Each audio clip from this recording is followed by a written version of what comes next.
প্রায় ৫ বছর পর জুমার নামাজে ইমামতি করলেন ইরানের সর্বোচ্চ ধর্মীয় নেতা আয়াতুল্লাহ আলী খামেনি। তেহরানের ইমাম খোমেনি গ্র্যান্ড মোসাল্লা মসজিদে হাজার হাজার মানুষের সামনে খুতবা দেন তিনি, যেখানে ছিল মধ্যপ্রাচ্যের চলমান পরিস্থিতি সহ আরও নানা বিষয়, বিশেষ করে ইসরায়েলের বিরুদ্ধে ইরানের কঠোর অবস্থান।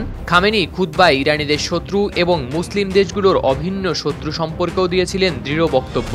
তিনি বলেন, আমাদের শত্রু বিভাজন ও রাষ্ট্রদ্রোহের বীজ বপন করার কৌশল নিয়েছে। তারা চায় মুসলমানরা একে অপরের বিরুদ্ধে লড়ুক, কিন্তু তাদের আসল শত্রু সব মুসলিম দেশই। ফিলিস্তিন, লেবানন, মিশর, ইরাক, ইয়েমেন সবাই এই শত্রুর মুখোমুখি। খামেনি ইরানের সাম্প্রতিক ব্যালিস্টিক ক্ষেপণাস্ত্র হামলাকে সম্পূর্ণ বৈধ ও ন্যায্য উল্লেখ করে বলেন, ইসরায়েলের মতো অত্যাচারী রাষ্ট্রের বিরুদ্ধে প্রতিরোধ গড়ে তোলার অধিকার আমাদের আছে। ইসরায়েল যে অপরাধ করছে তার ন্যূনতম শাস্তি হিসেবে ইরানের এই প্রতিরোধ যথাযথ। তিনি আরও বলেন, ইরান কখনো হাত পা গুটিয়ে বসে থাকবে না, তবে দায়িত্ব পালনে তাড়াহুড়োও করবে না। বিবিসির প্রতিবেদন অনুযায়ী ইরানের সর্বোচ্চ এই নেতা ইসরায়েলকে ভ্যাম্পায়ার সরকার এবং যুক্তরাষ্ট্রকে পাগলা কুকুর হিসেবেও উল্লেখ করেছেন। খামেনি আরও বলেন, ইসরায়েল একটি অপরাধী রাষ্ট্র এবং এর বিরুদ্ধে প্রতিরোধ করা মুসলিম দেশগুলোর নৈতিক দায়িত্ব।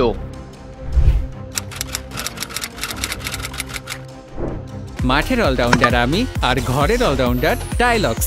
টাইলক্স টয়লেট ক্লিনার, ক্লিন মানেই টাইলক্স।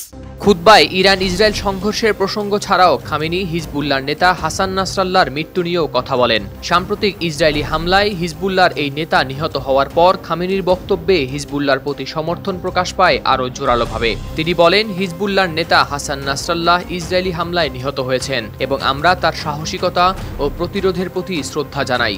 হিজবুল্লাহ ইসরায়েলের বিরুদ্ধে যেভাবে লড়ছে তা মুসলিম বিশ্বের জন্য উদাহরণ।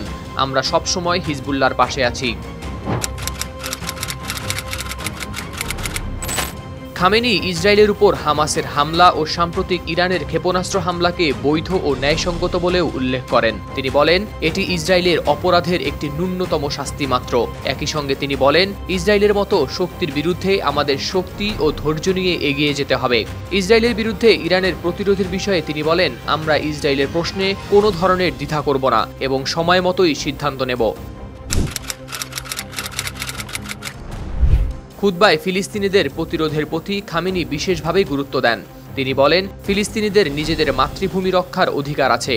তাদের উপর কেউ অন্যায় করলে কোনো আন্তর্জাতিক সংস্থা বা আদালত তাদের এই অধিকার থেকে বঞ্চিত করতে পারবে না। ফিলিস্তিনিরা তাদের মাতৃভূমি রক্ষার জন্য যা করছে তা আইনি এবং সঠিক, এজন্য তাদের কোনো আদালতের কাছে কৈফিয়ত দিতে হবে না।